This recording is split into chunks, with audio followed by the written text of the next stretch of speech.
Good evening. You're watching the main news on HKIBC. I'm Raymond Yeung. And I'm Edna. Here's a look at tonight's top stories. U.S. Federal Reserve raises interest rates with Hong Kong banks following suit.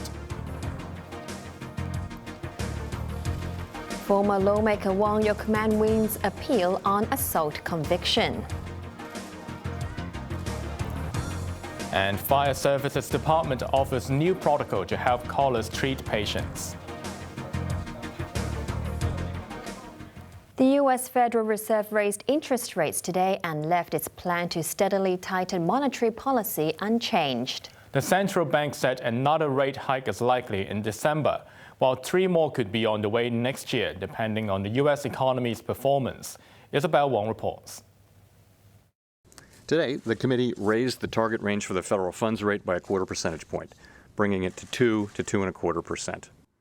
This marks the end of the era of accommodative monetary policy by the U.S. Federal Reserve, as the central bank raised lending rates for the 3rd time this year in response to the nation's robust economic growth and falling unemployment rate.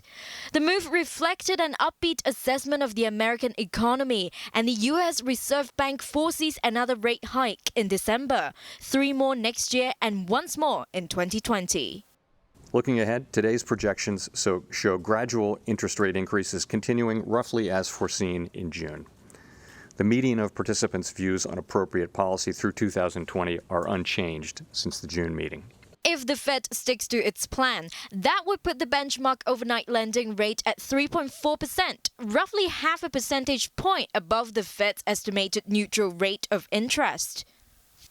After a 2-day meeting, the Federal Open Market Committee pointed out in a statement that growth and job gains have been strong, while inflation hovers around the central bank's 2% target. The committee also dropped its long-standing description of accommodative monetary policy, but Fed Chairman Jerome Powell said it did not signal a policy outlook change.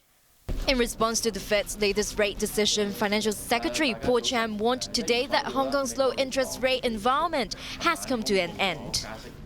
Given the very strong economy in the U.S., underpinned by very low unemployment rates, so the super low interest rate environment in Hong Kong probably will finish. Going forward, interest rate will go up. The Fed's rate increase today once again drew criticism from U.S. President Donald Trump, who has repeatedly complained that the Fed's actions are stifling his efforts to boost the economy. Unfortunately, they just raised interest rates a little bit because we are doing so well. I'm not happy about that because I know it's going to be a question. I am not happy about that. But Powell declined to say whether Fed policymakers had discussed Trump's criticism of the central bank, only stressing the Fed is focused on its mission to keep the economy healthy and that politics has no role to play in the process. The Fed's move has also widened a gap with its peers elsewhere around the world. The European Central Bank said it will maintain its policy rate of minus 0.4% at least through next summer, while the Bank of Japan is set to stick with its current settings until 2020. Isabel Wong, HKIBC. In response to the Fed's latest rate decision, the Hong Kong Monetary Authority raised its base lending rate by 25 basis points. That prompted commercial banks to increase their prime rates for the first time in 12 years, meaning homeowners should brace themselves for higher mortgage repayments. More from Isabel Wong. Well, cheap money no more. In what is likely the end of a decade of ultra-low borrowing costs, Hong Kong's banks followed the steps of the U.S. Federal Reserve by raising their interest rates. HSBC, Hang Seng Bank and Bank of China all said they will raise their benchmark lending rates from 5% to 5.125%, while Standard Chartered will raise its lending rate to 5.375% from 5.25%. The move by commercial banks in the city were prompted by the Hong Kong Monetary Authority's move of raising the city's base rate to 2.5% from 2.25%. So far, Hong Kong's de facto central bank has increased the base rate 8 times since December 2015. But the city's commercial banks have all along kept their rates unchanged for the past decade to remain competitive. Earlier today, Financial Secretary Paul Chan warned of the risks posed by rising interest rates. This poses high risks to the asset market because of the interest rate burden, because of the uncertainties brought about by the escalating trade conflicts between the U.S. and China, as well as the external uncertainties like the situations in some emerging markets, like the situations in Europe, in particular Brexit.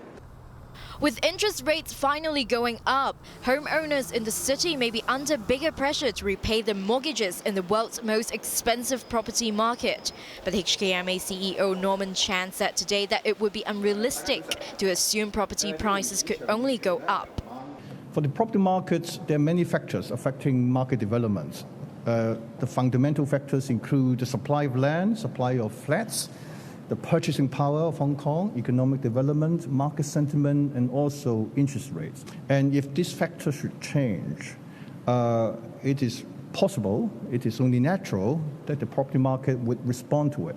If you believe that property markets have evolved in cycles, then it's probably unrealistic to expect market can only go one way, up and never adjust downwards.